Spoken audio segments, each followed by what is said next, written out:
ओम शांति। 14 फरवरी 2024 की साकार मुरली से होमवर्क। आज की मुरली से हम लक्ष्य लेंगे, स्वयं पर रहम कर सतो प्रधान बन कर्मातीत अवस्था को प्राप्त करना है।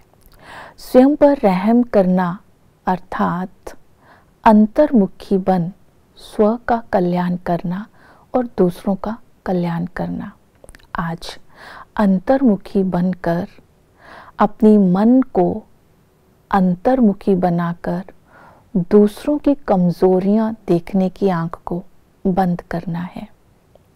जब हम अंतर्मुखी बनकर देही अभिमानी बनेंगे तो हमारे अंदर दैवी गुणों की धारणा होती जाएगी, हमारे कैरेक्टर सुधरते जाएंगे, हमारी चलन रॉयल होती जाएगी। आत्मा जितना सतो प्रधान बनती जाएगी उसी तरह उसी को ही कहेंगे एक्यूरेट कर्मातीत अवस्था। तो आज अंतर्मुखता का अभ्यास करेंगे। अंतर्मुखी बन करके विचार सागर मंथन भी करना है और बाबा ने जो हमें ज्ञान दिया है उस ज्ञान को धारण भी करना है। तो आज इसका अभ्यास करते करते अपनी चेकिंग करेंगे।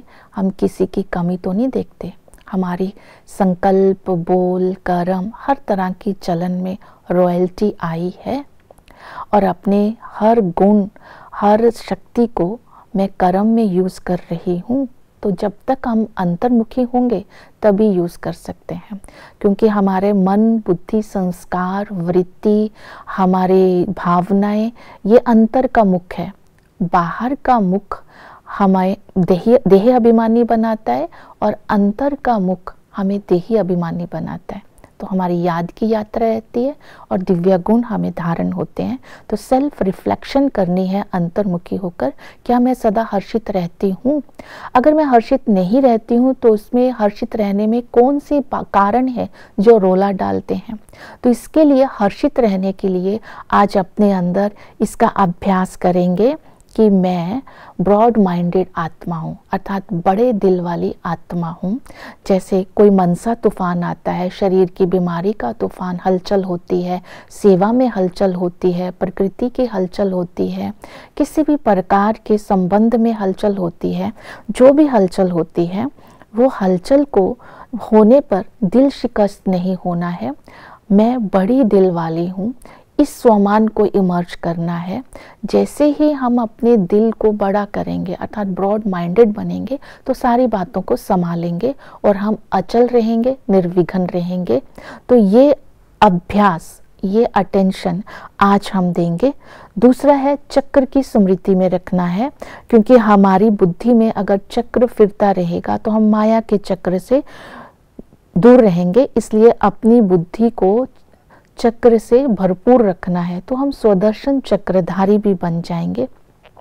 जब हम देवता थे तब हम गुलगुल थे, एक धर्म था। जब रावण का राज्य शुरू होता है तब हम गिरने लग जाते हैं, क्योंकि सच्चे बाप को भूलने से हम झूठे बन जाते हैं और जैसे ही झूठे बनते हैं तो पुरानी दुनिया में हम विकारी बन जाते हैं, अर्थात दुखी होने शुरू हो जाते हैं। रावण राज्य जब आ जाता है तब बाबा अंत में आकर के हमें ज्ञान देते हैं पूरे चक्र का और हमारे साथ, हम बाबा के साथ मिलकर राम राज्य की स्थापना करते हैं तो रावण राज्य का विनाश होता है। तो इस तरह चक्र को बुद्धि में रखना है। हम ही सतो प्रधान थे, हम ही तमो प्रधान बने, हमें ही सतो प्रधान बनना है।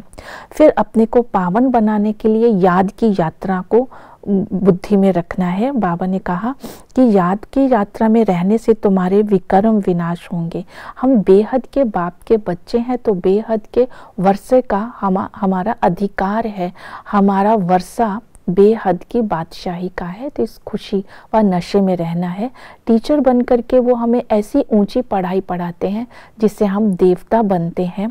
तो उस भगवान हमारा टीचर है, इसीलिए हमें इस खुशी व नशे में रखना है और अपने लक्ष्य को स्मृति में रखना है कि हम लक्ष्मी नारायण बनने वाले हैं।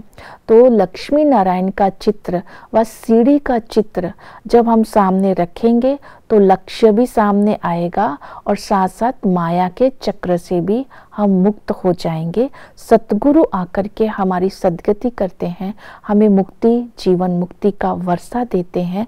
इसलिए हमें सतगुरु की निंदा नहीं करानी है, सतगुरु का निंदक ठोर ना पाए, ये अभी संगम पर ही बताया गया है। तो इस तरह बाप से भिन्न भिन्न संबंधों की याद में रहेंगे तो आत्मा सतो प्रधान बनती जाएगी। सेवा के लिए बाबा ने कहा अपने विजिटिंग रूम में सृष्टि चक्र का और लक्ष्मी नारायण का चित्र रखना है। लक्ष्मी नारायण के और सृष्टि चक्र के चित्र से हमें ये समझ में आता है कि इस 84 जन्मों के चक्र के बाद भविष्य पद हमारा ये लक्ष्मी नारायण है।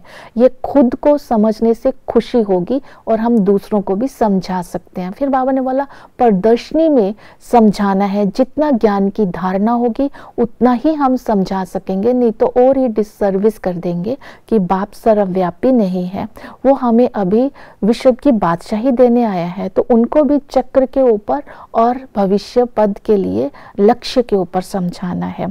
तो इस तरह आज सारा दिन ज्ञान का चिंतन करना है, सेल्फ रिफ्लेक्शन करनी है, याद में रहना है और अपनी धारणाओं को मजबूत करना है, तो हमारी कर्मातीत अवस्था स्वतः ही आ जाएगी। ओम शांति।